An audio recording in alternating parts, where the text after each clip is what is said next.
DPO Gujarat Umar सलामत का university of Gujarat का खुसूसी दौरा। Vice chancellor university of Gujarat doctor Shabbir Atiq के हम साथ खुसूसी मुलाकात की। दौरान अहम उमूर पर तबादला ख्याल किया गया। तफसीलात के मुताबिक मुलाकात के दौरान पंजाब पुलिस की इस्तेदाद कार को बढ़ाने के लिए मुख्तलिफ तजावीज़ पर गौर किया गया और गुजरात यूनिवर्सिटी के शोबा सोशियोलॉजी और साइकोलॉजी के इश्तराक के साथ माहिरीन तलबा और पुलिस के माबैन मुश्तरका सेशन के इनेकाद का फैसला किया गया, जिसमें पुलिस का मुआशरे में किरदार और अवामी तवक्कुआत को ज़ेर बहस लाया जाएगा।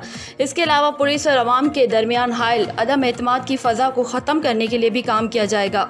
शोबा सोशियोलॉजी और साइकोलॉजी के माहिरीन तलबा को पुलिस दफातर और थानों में भिजवाया जाएगा, जो कि महकमा पुलिस में मौजूद खामी और मसाइल के मुतालिक रिपोर्ट तैयार करेंगे। शुरा ने इस बात पर भी इत्तेफाक किया कि पुलिस और शोबा सोशियोलॉजी साइकोलॉजी के इश्तराक से हासिल होने वाली रिसर्च को आइंदा यूनिवर्सिटी के निसाब में भी शामिल किया जाएगा। मीटिंग में DPO Gujarat, vice chancellor university Gujarat के अलावा डॉक्टर बाबर और डॉक्टर आदिल रशीद ने भी शिरकत की।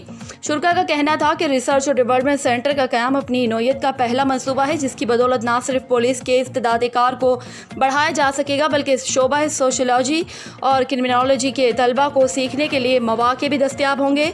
रिपोर्ट ब्यूरो चीफ मोहम्मद मनशा भट्ट।